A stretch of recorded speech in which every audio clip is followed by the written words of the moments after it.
Всім доброго ранку. З вами Аджан Брам.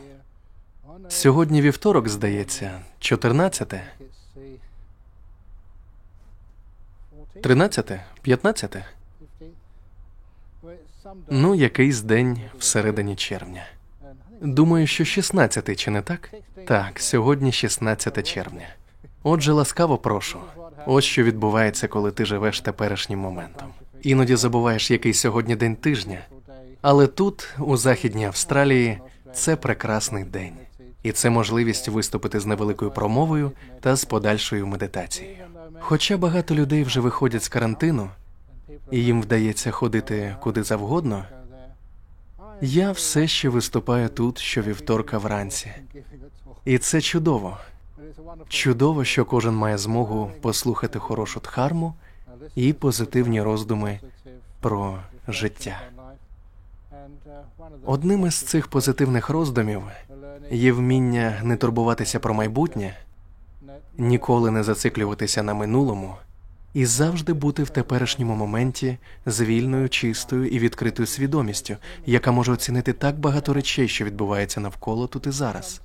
Часом я називаю минуле тягарем мертвих моментів. Одна з хороших особливостей нашої культури, як і інших культур та традицій, полягає в тому, що коли людина помирає, її ховають або кремують, прощаються з її тілом. І ми, звісно, пам'ятаємо про неї, але не зациклюємося на ній, а рухаємося далі. Ми ніколи не затримуємося занадто довго в минулому. Це ж стосується і спогадів, хороших чи поганих. Ми намагаємося відпустити їх якомога швидше. Ми відпускаємо їх, щоб бути вільними в цей момент. Наведу приклад про мій маленький комп'ютер. Я отримую дуже багато електронних листів. На деякі з них я можу відповісти, а на деякі я просто не знаю, як відповісти. Проте я завжди пам'ятаю, чого мене вчили в Таїланді. Ви не можете відповісти всім чи просто сказати, що їхня карма недостатньо добра, аби отримати відповідь. Іншими словами, ви не можете догодити всім у цьому світі. І спроба догодити всім, виправдати очікування інших людей є однією з найбільших причин стресу в нашому світі. Тому натомість я намагаюся відпустити минуле настільки, наскільки це можливо. Все, що було раніше, неможливо виправити чи змінити, тому я залишаю це позаду. І тому в мене з'являється стільки спокою, стільки простору, стільки свободи в теперішній момент, що я можу просто прийти сюди, сьогодні, і прогулятися територією медитаційного центру Чхана Гроу, і, прогулюючись, насолоджуватись його красою. Ви знаєте, там, де я живу, дуже тихо, але іноді люди не чують тиші, тому що вони чують лише свої думки, свої тривоги та проблеми, адже більшість думок є доволі негативними. Замість них можна слухати прекрасну тишу, насолоджуватися вранішнім співом птахів і навіть кількома хмаринками в небі. По-справжньому оцінити це можна лише тоді, коли ваш внутрішній світ перебуває в цілковитій тиші. І тому життя в лісі, в горах чи в печері – це чудова можливість розвинути усвідомлення життя у тиші і натомість отримати стільки радості і щастя, бо у нашому світі є на що подивитись і є за чим поспостерігати. Пригадую одного з моїх улюблених художників коміксів – Леніга, який живе на східному узбережжі Австралії. Мені добре запам'ятався один з його мультфільмів, що, до речі, зберігається десь в моїй кімнаті. Отже, це мультфільм про сім'ю, яка дивиться телевізор. Зліва на екрані зображено, як вони дивляться по телевізору на прекрасний захід сонця на якомусь каналі про природу. А справа добре видно відкрите вікно, де фактично заходить сонце. Вони вважають за краще спостерігати за цим на екрані, аніж підійти до вікна, щоб побачити справжній захід сонця. Як на мене, думки, ідеї чи філософія в телебаченні – це те, що на крок позаду від реальності. Реальність – це те, що ви відчуваєте. В ній так багато краси, яка б задовольнила всіх. Взяти хоча б звуки птахів, які я чую досі. Ці звуки прекрасні. Вони ніколи не бувають однаковими. Заходи сонця ніколи не бувають однаковими, як і світанки щоразу унікальні, якщо ви перебуваєте в спокої. Якщо ви вільні настільки, щоб насолоджуватися цим. Ви даєте собі свободу цінувати теперішній момент таким, яким він є. І ви будете здивовані, наскільки він прекрасний. І я кажу це не тому, щоб заохотити людей бути гедоністами і просто отримувати задоволення заради насолоди, а тому, що це дар. Коли ми перестаємо так багато думати, зациклюватися на минулому і турбуватися про майбутнє, ми можемо просто бути в цьому моменті і насолоджуватися ним, а не планувати. Я знав, що сьогодні вранці, як і кожного вівторка, мав би виступати, але, як зазвичай, я прокинувся, помедитував, поснідав, а потім прийшов сюди, зовсім не плануючи, про що говоритиму. І це чудово – відчувати таку впевненість і віру в теперішній момент. Вам не потрібно намагатися все контролювати, плануючи заздалегідь. В людей так багато планів. План А, план Б, план В, план Г, Г, Д і далі за алфавітом. Але всі ці плани насправді дуже рідко втілюються в життя. Я досі пам'ятаю час, коли був дитиною, і одним з моїх найперших спогадів є день, коли мама сказала, що наступного ранку мені не потрібно йти до школи. Мені, мабуть, було років 6, 7 чи 8. Я зрадів: ура, завтра не треба йти до школи. Проте мама уточнила, що мені потрібно піти до стоматолога. На що я відповів: краще я піду до школи, мамо. Але вона заперечила, сказавши, що йти до стоматолога обов'язково. Це були ті часи, коли у стоматологів були ці жахливі бормашини з гострими наконечниками, якими вони сверлили зуби. Це нагадувало тортури, і тому я, звісно, засмутився, бо дуже не хотів іти до стоматолога. Я почав плакати і влаштував істерику. Я так не хотів йти, але мама все ж сказала: ти повинен. Тож я пішов в спальню дуже засмученим. Я погано спав, намагаючись вгадати спосіб уникнення зустрічі з стоматологом. А коли прокинувся, в мене з'явився план. Не варто недооцінювати дітей, тому що навіть у них є якісь плани, що, на їхню думку, можуть спрацювати. Я сказав мамі: ти не любиш мене, мамо. Як ти можеш мене любити, якщо відправляєш до стоматолога? Це, звичайно, не спрацювало, і вона потягла мене, заплаканого в істериці, до того дантиста. І я пригадую, що коли я прийшов до кабінету, на його дверях висіла табличка «Зачинено», тому що лікар захворів. Я назавжди запам'ятав, що всі ці переживання, крики, сльози і поганий сон були результатом хвилювання через щось, чого так і не трапилося. Зате це дало мені дуже хороший урок – жити тут і зараз, наскільки це можливо, і не заглиблюватися в думки, натомість відчувати. Не зациклюйтесь на спогадах, не хвилюйтесь про майбутнє, а поглинайте знання з теперішнього моменту. Адже так багато всього відбувається саме тут і зараз.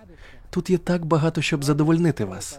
Я не дивлюсь телевізор багато років, та я можу спостерігати за прекрасними заходами, світанками і полуднями, за птахами і квітами, за деревами, вітром і дощем. Це надзвичайно красиво спостерігати. Вийти на вулицю під час грози і просто дивитися, як дощ стікає вниз по зеленому листі дерев, і на дерева, що намагаються втримати своїм листям дощ на мить, а він все капає і, досягаючи землі, насичує її вологою. Це прадавній процес, який тільки замисліться, існував тисячі років. І ви маєте змогу бути його свідком, перебуваючи в спокої, насолоджуючись і отримуючи задоволення, просто спостерігаючи, як дощ стихає. Таким чином ми розвиваємо нашу медитацію. Гляньте, скільки навколо краси. Замість того, щоб дивитися новини, слідкувати за скасованими рейсами, за людьми з коронавірусом, за тими, хто протестує, бо всі хворіють. І я не розумію, для чого всі метушаться. Якщо можна просто спокійно сісти і наповнюватись блаженним спокоєм та красою, що є в кожній миті. І щойно ми почнемо це робити, бодай раз чи двічі на день, то відчуємо цю неймовірну енергію. А від цієї енергії ми наповнимося добротою. Легко бути добрим, коли ти перебуваєш в спокої. І легко зрозуміти, як саме ти можеш допомагати і бути корисним іншим людям. Іноді люди почуваються розгубленими. Вони не можуть нікому допомогти, хоч і прагнуть ділитись. Вони хочуть бути корисними іншим, але не знають як. Будь ласка, запам'ятайте, що навіть посмішка і щире привітання з усіма навколо є маленьким жестом добра. Абсолютно для всіх. І зовсім не важливо, якого кольору шкіри, раси, релігії, якого віку та національності люди, що вас оточують. Люди можуть бути різними зовні, але сльози у всіх солоні, а посмішка легко передається всім навколо. Всередині ми дуже схожі.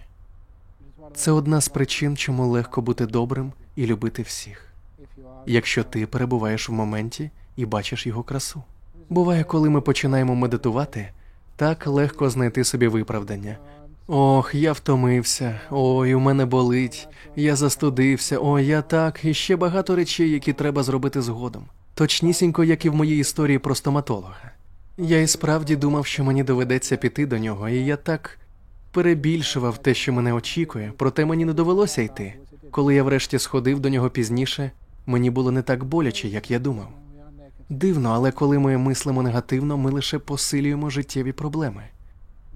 Разом з тим ми не примножуємо позитивні моменти нашого життя. Тож я закликаю вас, коли ми будемо медитувати за кілька хвилин, пройнятися красою цього моменту і відпустити будь-які проблеми минулого, аби повністю бути присутніми в сьогоденні. Сьогодення – це прекрасне і комфортне місце для життя. Бути тут – суцільне задоволення. І коли ми розвиваємо це розуміння, ці відчуття, тоді розум прагне бути спокійним. Він відкриває нове дихання. Це чудово бути тут. Момент тут і зараз сповнений спокою, енергії та піднесення. Він абсолютно безкоштовний і доступний в будь-якому місці у будь-який час, дня чи ночі, для вашого задоволення, для вашого здоров'я і, звісно ж, для вашого прозріння і просвітлення. Це ідеальний момент, щоб вчитися, отримувати задоволення, вчитися відпочивати і насолоджуватися цією прекрасною миттю тут і зараз.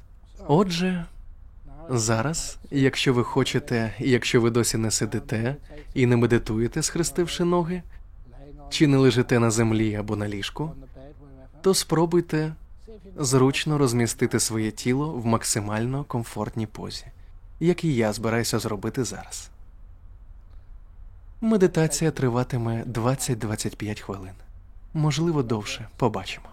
Як я вже говорив, ми не плануємо майбутнє, а тому не знаємо, як довго це триватиме. Однак поруч зі мною є годинник, щоб нагадувати мені на випадок, якщо я втрачу відлік часу.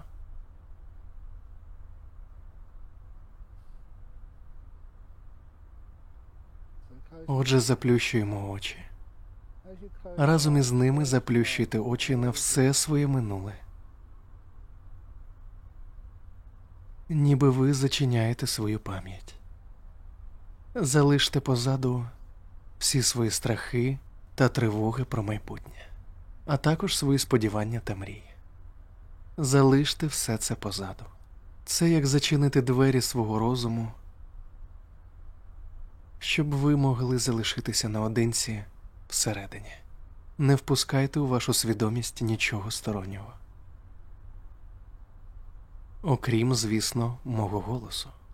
Саме зараз, в цей момент, ви вчитеся задовольнятися тим, що маєте, і бути щасливим. Треба починати зі свого тіла. Це перше, з чого ми почнемо ранок тут, в Австралії. Хоча в інших людей, можливо, це буде посеред ночі або пізно ввечері, навіть якщо ви можете бути втомленими чи сонними, намагайтеся усвідомити своє тіло, не засуджуючи його, без жодних очікувань щодо свого тіла, просто відчувайте його. Я починаю з того, що намагаюсь відчути свої ступні. Я просто буду добрим з ними, я не вказуватиму їм, що робити. А спитаю їх, як спитав би старого доброго друга. Як твої справи сьогодні? Отже, я запитую обидві ступні, ліво і право, як ти почуваєшся? І це дивовижно, бо коли ти запитуєш, то отримуєш відповіді. Відчуваєш свої ступні, переймаєш їхню найменшу скутість чи втому. І як тільки я відчуваю це, коли розумію, в чому проблема, то її стає дуже легко виправити. Поворушіть ногою в одну сторону, потім в іншу, порухайте трошки пальцями ніг, розімніть п'яти. Потім я випрямляю спину і запитую ноги, як ви? Вони відповідають чудово, дякуємо за увагу. Потім перемістіть увагу на сідниці. Я відчуваю тиск свого тіла, що вдавлює їх м'язи в подушку, на якій я сиджу. Це не дискомфортне відчуття, але я все ж мушу переконатися, що їм зручно. І щойно мої сідниці скажуть «дякую за увагу», я перейду до спини. Я, звісно, почну з талії, переконавшись, що на ній немає тугого пояса. Пояс ледь затягнутий, але я не відчуваю дискомфорту, це доволі зручно. Далі я сконцентруюсь на хребті, я добре розтягую його, відчуваю, наскільки можу, свою спину і запитую. Як твої справи? Чи можу я щось зробити, щоб тобі було комфортніше?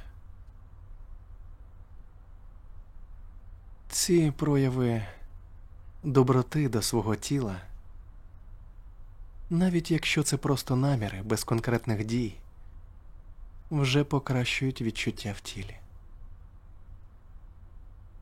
Я відчуваю, як моя спина пом'якшується, як вона розслабляється і почувається дуже комфортно. Далі я переходжу до плечей. Завжди приділяйте особливу увагу плечам, тому що на них зазвичай велике навантаження. Я намагаюся максимально розслабити їх. Розслабляю, наскільки можу. Я нічого не тягну, нічого не тримаю, ні на що не спираюся. Я дозволяю всім цим м'язам, сухожиллям та всьому іншому просто розслабитися. Я уважний до них і відчуваю, коли ці м'язи напружені, а коли вони спокійні. Ви просто спостерігаєте, поглинаєте інформацію. Вчитеся розумом відчувати власне тіло. Ви пізнаєте його і добре Усвідомлюєте, що викликає напругу, а що приносить розслаблення. Зараз мої м'язи в плечах дійсно розслабляються. Я спускаюся вниз по руках, повз лікті, які досить здорові, тому я швидко минаю їх, з наміром приділити увагу зап'ястям і рукам. Я перевіряю кожну частину своїх рук і запитую, як справи, лікті, як ви почуваєтеся, зап'ястя? Як ви сьогодні, руки?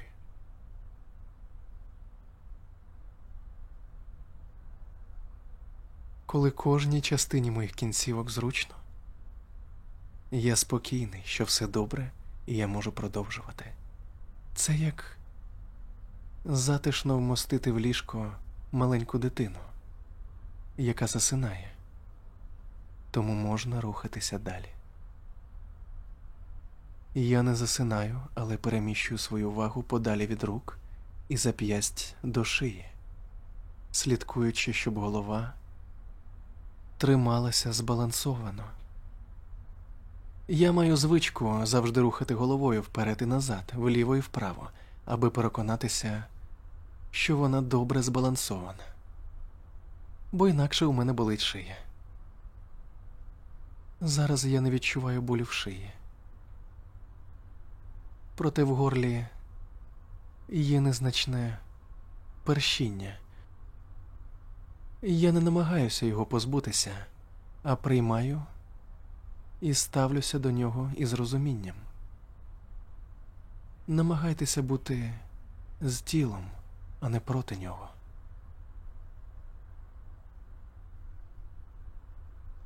Моя шия і горло відчувають таку легкість. Далі я переходжу до обличчя. Я відчуваю кожен м'яз навколо очей, рота та чола. Я розумію, як вони почуваються. Моя щока трохи холодна, бо сьогодні вранці прохолодно. Частина носа трохи свербить, а навколо очей все ще відчутна напруга. Але я намагаюсь відпустити її. Це так просто, як уявити нитку, яку ви розтягуєте за обидві кінці, а тепер відпускаєте їх. М'язи навколо очей і рота відчувають легкість та розслаблення.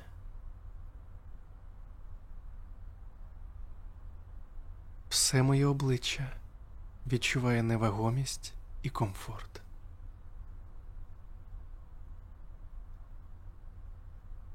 Потім я дивлюся на все своє тіло, як я просто сиджу тут, в цьому залі, в цьому тихому монастирі для медитацій. Як мені пощастило бути тут. Я не відчуваю обтяжень, ніхто не заважає мені, ніхто нічого не запитує. Цілковита воля. Я не скований минулим, яке завжди нагадує про розв'язання проблем. Я не прикутий до майбутнього, завжди хвилюючись через те, що щось може піти не так. Я вільний. І в цю прекрасну мить я перебуваю в гармонії зі своїм тілом. Я усвідомлюю, яку насолоду приносить розслаблене тіло. Ця насолода живе в моменті тут і зараз. Її можна сприймати тільки в тиші. Моє тіло повністю розслаблене. Відчувається задоволення. Це задоволення від абсолютного розслаблення. Я хочу затриматися в цьому стані на кілька хвилин.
я починаю усвідомлювати,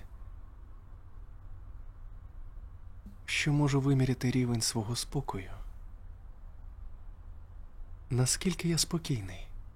Я даю собі номер від 1 до 10, щоб зрозуміти, що впливає на рівень мого спокою і що знижує його, що спричиняє спокій, що його тривожить.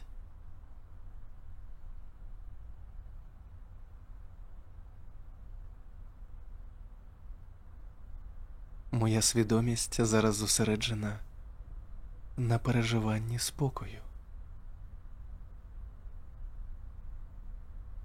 на пізнанні його характеру як старого доброго друга.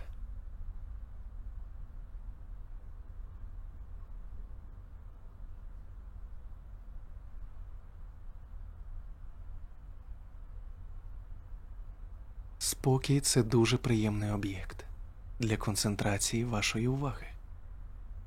Ви не можете змусити себе зосередитися на спокої. Він не терпить примусу. Адже це руйнує його.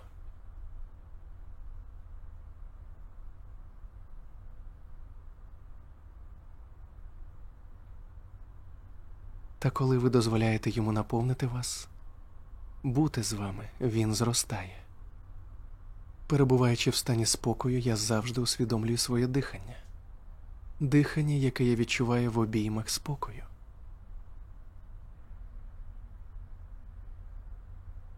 Повітря проникає в моє тіло і, наситивши його, виходить з видохом. Так просто.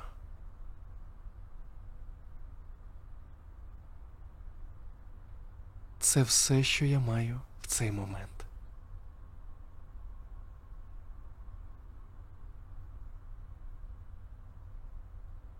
У мене немає цілей, прагнень і намагань досягти чогось. Це спричиняє відсутність спокою. Натомість я задоволений. Мені приємно бути тут. Для мене цього достатньо. Тепер я можу насолоджуватися цим досвідом, цим неймовірним відчуттям дихати тут і зараз. Це як бути на відпочинку, тільки всередині свого тіла. І не в 5-зірковому, а в мільярдизірковому курорті.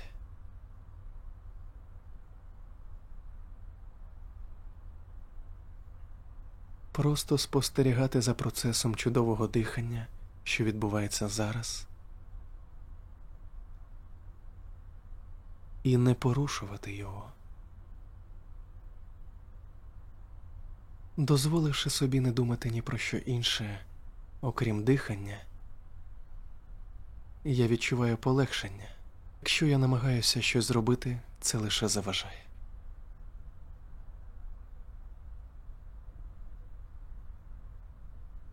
Зараз я зберігатиму тишу близько 5 хвилин.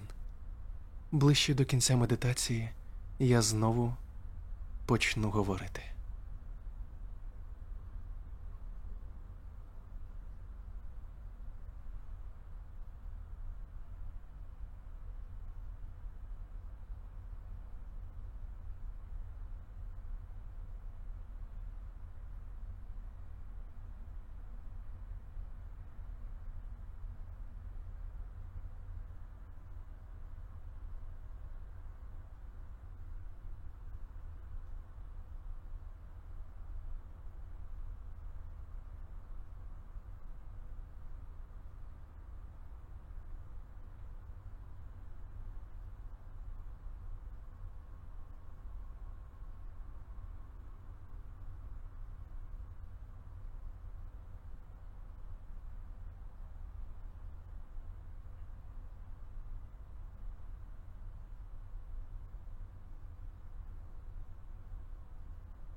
Як ви почуваєтесь?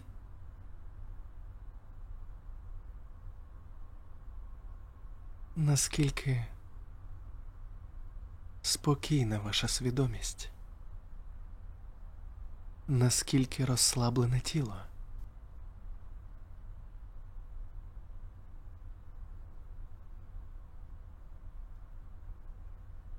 Зверніть, будь ласка, увагу на приємне відчуття.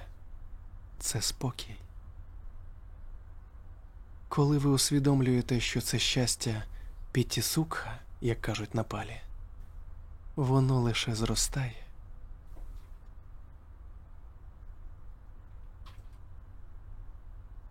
Якщо ви матимете можливість провести тривалий період медитацій, піттісукха може стати об'єктом вашого усвідомлення. Усвідомлення радості, німітти, джхани.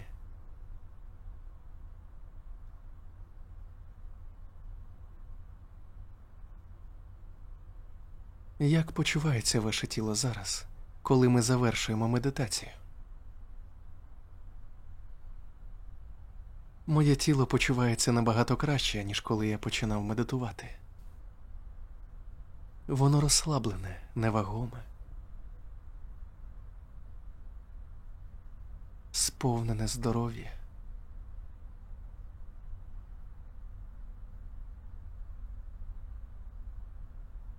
Зараз я вдарю в гонг, щоб вивести нас з медитації.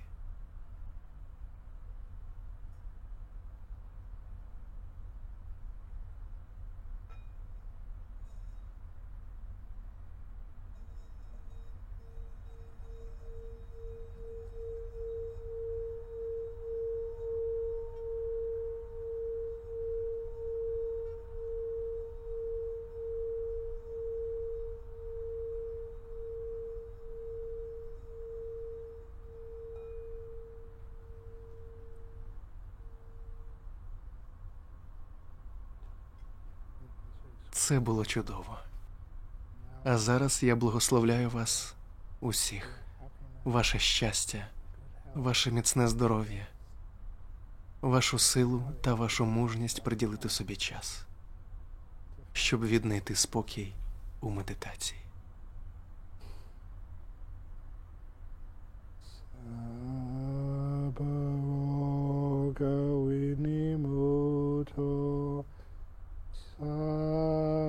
Santapavajito Sabhaviramatigando Nibuto Chatuang Bhava Sabitio Iwa Chantu Sabharogo Vinasatu mate bhavan Vantarayo sukhidi Kayugo bhavapiva Danhasilit sanichang Uttapachalino Chataro Dhamma Vatanti Ayuano Sukhang Balang. Please may you all be healthy, at peace, and develop huge wisdom and kindness. Sadhu, sadhu, sadhu. Very good.